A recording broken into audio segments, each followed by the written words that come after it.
첫 번째 주제요. 바로 가겠습니다. 공영 홈쇼핑의 배신. 그냥 홈쇼핑도 아니고 공영 홈쇼핑, 정부 산하의 공공기관인데 질 좋은 상품을 저렴하게 살 수 있어서 사실 인기가 많거든요. 믿고 샀던 소비자분들 오늘 이 소식 보면 좀 화가 나실 것 같습니다. 두 분도 홈쇼핑 종종 이용하시나요? 네. 그렇죠. 홈쇼핑 정말 많은 물건들을 팔고 있잖아요. 그리고 많이 이용하시는 것 같아요. 손쉽게 주문할 수도 있고 네. 사실 좀 없어서는 안 될 중요한 이미 쇼핑의 방법 중에 하나가 됐죠. 요새는 뭐 이렇게 집에서 직접 뭐 마트 안 가고 많이들 하잖아요. 예. 저는 초기에는 하다가 네. 하도 많이 속아서 지금은 자제하고 있습니다. 알겠습니다. 자, 사진을 먼저 좀 보고 이야기하겠습니다. 추석 연휴 앞둔 대목에 이렇게 공영 홈쇼핑에서 유명 셰프가 직접 맛나게 구워가면서 판매를 한 1등급 한우 불고기였는데 자, 알고 보니까 이게 젖소였다고요? 네. 이 한우 제품은 유명 셰프, 누구나 알만한 유명 셰프가 광고하는 한우 불고기 제품이었고요. 예. 지난 2년 6개월 동안 무려 25만 개가 팔린 공영 홈쇼핑의 간판 상품이었어요. 예. 그런데 이제 지난달 초에 이제 추석 연휴를 앞두고 이 제품에 대해서 시료 분석을 해본 결과 네. 젖소형 DNA가 검출이 됐던 겁니다. 그래서 젖소의 DNA가 나온 거예요? 그래서 한우라고 사실 믿고 구매한 소비자들은 좀 황당했겠죠. 속은 기분이 당연히 들겠고. 저렇게 딱 나오네요. 젖소형 HS 젖소로 판명되었음. 네. 자, 판매할 때 뭐 중간중간에 판매자들이 이렇게 막 피켓 들잖아요. 뭐 이렇게 1등급입니다. 뭐 한우입니다. 들고 아예 또 이렇게 화면에 꽉 채워서 국내산 1등급 한우 이렇게 뭐 열심히 광고를 하는데 소비자 입장에서는 당연히 저런 거 보면 믿을 수밖에 없잖아요.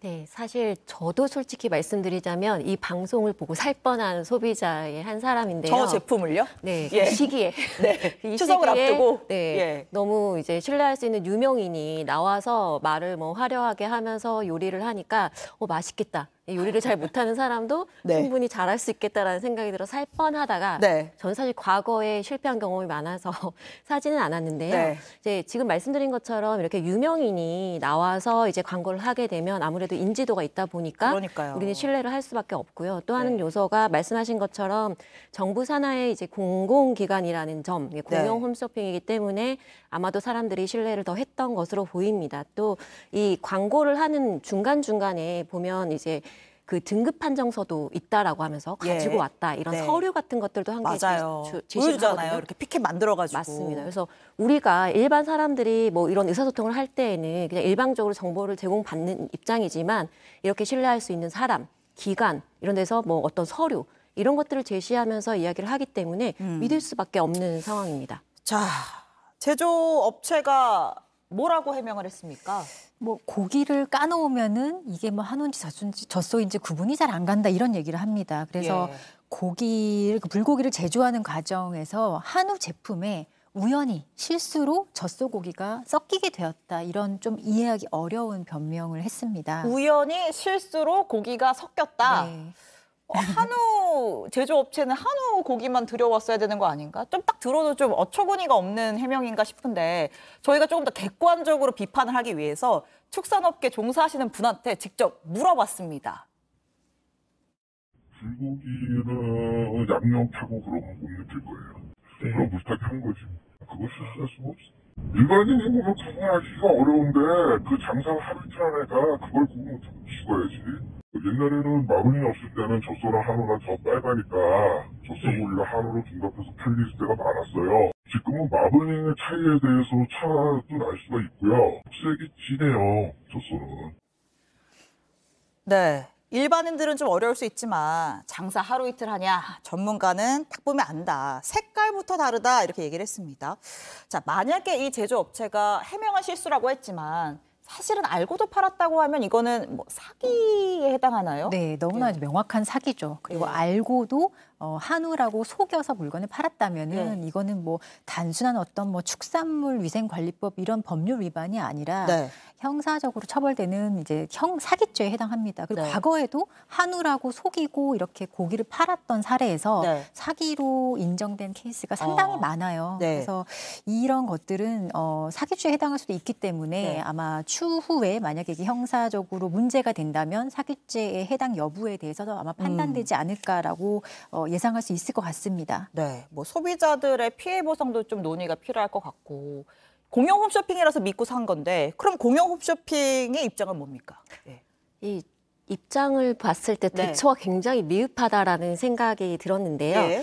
이 말씀하신 것처럼 그 추석 연휴를 앞두고 진행된 시료 분석에서 젖소형 DNA가 검출이 되었었고 예. 그걸 확인한 즉각 판매 중단과 이제 상품에 대해서 재검사를 진행을 했다라고 합니다. 네. 그래서 좋지 않은 뭐 부분들은 지난 이게 확인된 8월 이후의 상품에 대해서는 환불 조치를 진행할 예정이다라고 했는데요. 네. 이 문제는 뭐냐면 이걸 발각을 하고도 한 달이 넘게 이런 사실을 소비자들에게 알리지 않았다라고 하는 한 점입니다. 달 뒤에야 네. 사실은 젖소다 환불해주겠다. 예. 뭐그 이유에 대해서는 경위를 파악하고 조치를 준비하느라 뭐 고지가 늦어졌다라고 네. 하는데 앞서 말씀도 하셨지만 뭐 3년간 그 매출이 한 100억 이상이 이제 나갔는데 네. 이 시점에서 8월 이후에만 환불 진행을 한다. 그리고 그러네요. 그것도 고지도 이때서야 이제 했던 이 상황에서 소비자들이 과연 이걸 납득할 수 있을까라는 생각이 들기는 합니다. 그러니까 25만 팩이 나간 대표 상품이라고 하는데 이 추석 때 판 것만 섞여 있는지 아닌지 모르는 거잖아요. 그러게요. 네, 또 이제 네. 해당 그 제품을 생산한 업체에 이제 책임을 물을 수 있겠다라고 하면서 뭐 수사 의뢰 예정이다라는 이야기도 되고 있는데요. 네. 이게 어떻게 보면 이제 본인들의 책임은 좀 많이 이제 우리는 중간 역할을 했기 때문에 책임을 다하지 않는 것이 아닌가라는 생각이 좀 들기도 합니다. 제조사 책임이다. 우리는 제조사에게 책임을 넘기는 거죠. 좀 선을 긋는 듯한 느낌이 드는데, 자, 이 공영 홈쇼핑에서 팔렸던 물건들 가지고 뭐 좀 부적합 판정 내렸던 사례들이 한 3년간 한 80건이 된다고 하는데 비단 식품만 문제된 게 아니라고요. 다른 제품들도. 예. 네네. 그래서 공영 이제 홈쇼핑에서 원래 이제 자체적으로 외부 업체와 용역을 체결해서 이 자사의 위조 상품에 대한 유통 위조 현황에 상품. 대해서 예. 점검을 했는데요. 네. 작년 5월부터 올해 7월까지 위조 의심 상품이 이게 419건이 판매된 것으로 나타났다고 합니다. 지금 그래서 나가고 있는 상품들이 사실은 위조 상품을 판매했다는 거죠. 네, 맞습니다. 딱 저희가 보면 보면 알 하나는- 수 있는 예. 명품 브랜드의 가방, 뭐 여기에서 이제 뭐 액세서리라던가 네. 혹은 알만한 브랜드의 신발 네. 이런 다양한 상품에서 우리가 말하는 뭐 모조품, 소위 짝퉁을 이제 판매를 했는데요. 네. 그게 400여 건이 넘게 이제 발각이 됐는데 그러면 사실 여기에 대한 대처나 사후 처리 어떻게 했느냐라는 좀 의문이 있기도 합니다. 그렇습니다. 저 이제 모조품을 판매했을 때 논란이 불거졌을 때도 공영 홈쇼핑은 우리는 몰랐다 이런 해명 자료를 냈거든요. 왜 자꾸 이런 일들이 반복될까요? 이게 통신 판매를 함에 있어서 예. 판매자가 아니라 자신을 그냥 중개업자에 불과하다라는 아. 이런 이제 입장을 고수하고 있는데요. 네. 실제로 일종의 뭐 온라인 플랫폼 같은 거죠. 네. 판매업자들의 어떤 판매와 소비자의 어떤 구매를 도와주는 역할을 하고 있는데 네. 사실 전혀 책임이 없다고 보기에는 예. 이런 온라인 플랫폼 업자들이 뭔가 어떤 그 판매의 편의를 제공하고 있는 거는 맞잖아요. 네. 근데 사실상 지금 규제의 사각지대이기도 한데 이걸 그냥 자율 규제 기조를 지금 가지고 가고 있거든요. 예.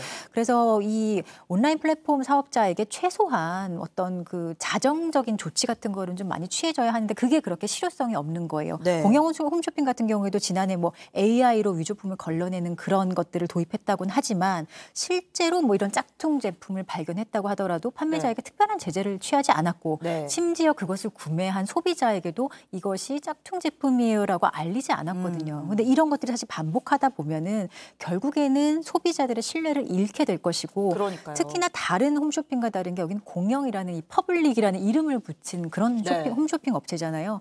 이 어떤 그 이름의 무거움이라든지 왜 이런 홈쇼핑이 생겼는지 이런 거에 대해서 좀 고민을 해봐야 될 것 같아요. 결국에 맞습니다. 소비자들이 이렇게 되면은 전혀 여기서 판매하는 제품 나아가서는 정부의 어떤 산하의 공공기관이잖아요. 그런 기관에 대한 어떤 신뢰까지도 상실하게 되는 맞습니다. 것으로 연결되게 될 것 같습니다. 저희가 이 공자가 붙으면 일단 믿고 보는 게 있는데 이렇게 하면은 정말 신뢰도가 떨어지니까 조금 중개업자라는 걸로 면피하지 않았으면 좋겠습니다.